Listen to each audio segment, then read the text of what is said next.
হরে কৃষ্ণ।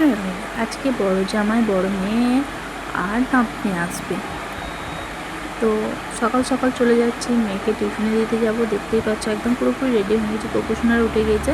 আর এখন কিন্তু আমি খুব শাড়ি পরতে শিখে গিয়েছি। আর শাড়ি পরে কেমন লাগছে অবশ্যই কিন্তু কমেন্ট করে ঝটপট করে বলে দিও, কারণ শাড়ি তো আমি যখন এক চক্রাতে থাকতাম তখন পরতাম না। আর এখানে ভিডিওতে ভয়েস দিতে গেলে কি বলবো তোমাদেরকে, বলার কিছু নাই। এত গাড়ির শব্দ, রাস্তাতে ঘর হলে যাওয়া হয়, প্রচুর গাড়ির শব্দ ওঠে।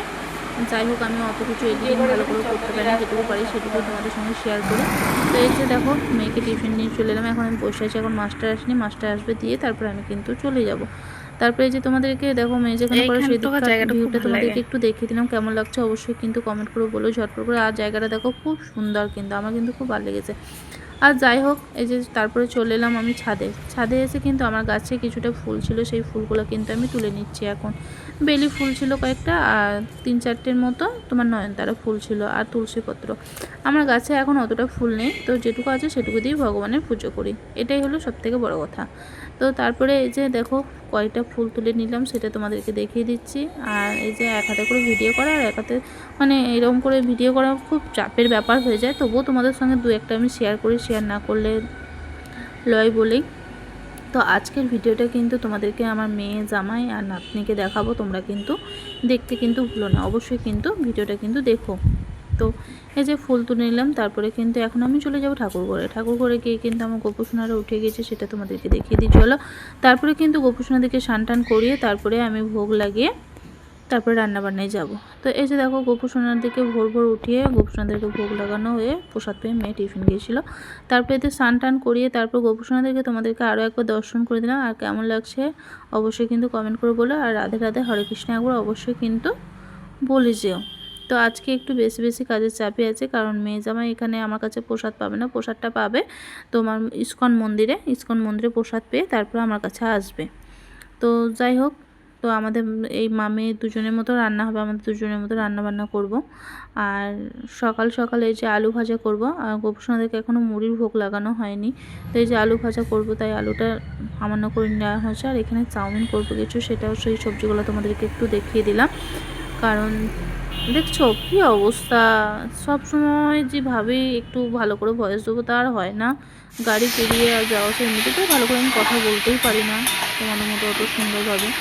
যাই হোক, তারপরে দেখো আজকে সাদা আলু ভাজা করবো, সাদা আলু ভাজা বলতে আজকে হলুদ দেবো না। তো তারপরে যে দেখো, চাউমিনের জন্য সমস্ত সবজি আমান্য করে নিয়েছি। আজকে পনির চাউমিন বানাবো, পনির দিয়ে চাউমিনটা করব। তো তারপরে এই যে দেখো, আমার রান্না বান্না কিন্তু সমস্ত কমপ্লিট হয়ে গেলো। তারপরে চাউমিনটা করে নিলাম, কারণ চাউমিনটা দুপুরেই করে নিলাম এই কারণেই, ওরা বিকেলে প্রসাদ পাবে। চাউমিনটা দুপুরে করলাম, দুপুরে করলে ভগবানকে ভোগটা লাগানো যাবে দুপুরে, ওই জন্য কিন্তু দুপুরে করে নিলাম। আর ভোগ না লাগিয়ে আমরা তো প্রসাদ পাই না, তোমরা তো জানো, ওই জন্য ভাবলাম যে দুপুরেই করে নেওয়াটা ভালো, তো করে নিলাম। তো তারপরে যে এখানে সয়াবিন আলু পেঁপে দিয়ে একটা সবজি বানিয়েছিলাম, আর এখানে আছে অন্ন। তারপরে কিন্তু আমি এখন নিচে চলে যাব, আমার রান্না বান্না সমস্ত কিছু কমপ্লিট হয়ে গেছে। তো সেটাও তোমাদেরকে সব দেখিয়ে দিলাম। আর কেমন লাগলো অবশ্যই কিন্তু কমেন্ট করে জানাতে ভুলো না। তো যাই হোক, তোমার কি বলো তো, প্রসাদ পেয়ে আসবে তো, আমাদের এখানে প্রসাদ পাবে না, ওই জন্য ভাবলাম একটু চাউমিন করে রাখি মেয়ে জামাইয়ের জন্য, ওই জন্য কিন্তু চাউমিনটা করে রাখলাম। তো তারপরে এবার আমি কিন্তু স্নানে চলে যাব, নিচে চলে এলাম। তো অতিরিক্ত গরম পড়েছে। আর তোমরা ভেবো না যে একই রকম শাড়ি কিন্তু আমি সবসময় উপর থেকে টানা। দেখো দেখো, আমি যেমন একই রকম 2-3টে করে একই কালারের শাড়ি আমি কিন্তু পছন্দ করি, খুব সুন্দর। আর হলুদ কালার, এইসব কালারগুলো আমার কিন্তু খুবই ভালো লাগে। তারপরে একটু স্নান করে একদম শাড়ি পরে আবার রেডি হয়ে নিলাম। তো এখন চলে যাব ভগবানের ভোগ লাগাতে। দেখছো একটা শাড়ি মিলে দিয়েছি, একটা শাড়ি পরেছি, কিন্তু একই রকম, এই কালারটা একটা হলুদ একটু সাদা, এরকম ব্যাপার। তো সেটাই তোমাদেরকে দেখিয়ে দিলাম। অনেকে বলেছে যে তোমার আমার একটাই জামা, আমি একটা জামা ঘুরি না, একটা জামা না, আমার কিন্তু হলুদ জামা 2-3টে, বাটি প্রিন্টের কাপড় 2-3টে এরকম। তারপরে যে তোমাদেরকে ভোগ দর্শন করলাম। আজকে ভোগে ছিল কি বলো তো, সাদা অন্ন, চাউমিন, দই, মিষ্টি, জল, প্রতিটা জিনিস একটা করে তুলসী পাতা। তারপরে এই যে দেখো, মেয়ে জামাই ঢুকছে, চলে আসছে, আমি ওপর থেকে দেখলাম। তারপর আমি একটু শুয়েছিলাম, তারপর উঠে পড়লাম।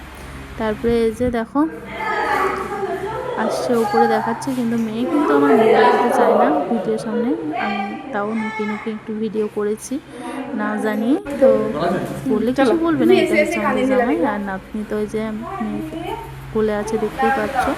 তো চলো, এর আগে যখন আমি একটা ভিডিও পোস্ট করেছিলাম, তো অনেকে আমাকে জিজ্ঞাসা করেছে তোমার তো একটাই মেয়ে, তাহলে আবার মেয়ে জামাই করতে গেলো। দেখো তোমাদেরকে আমি বলি ব্যাপারটা এবার বুঝিয়ে।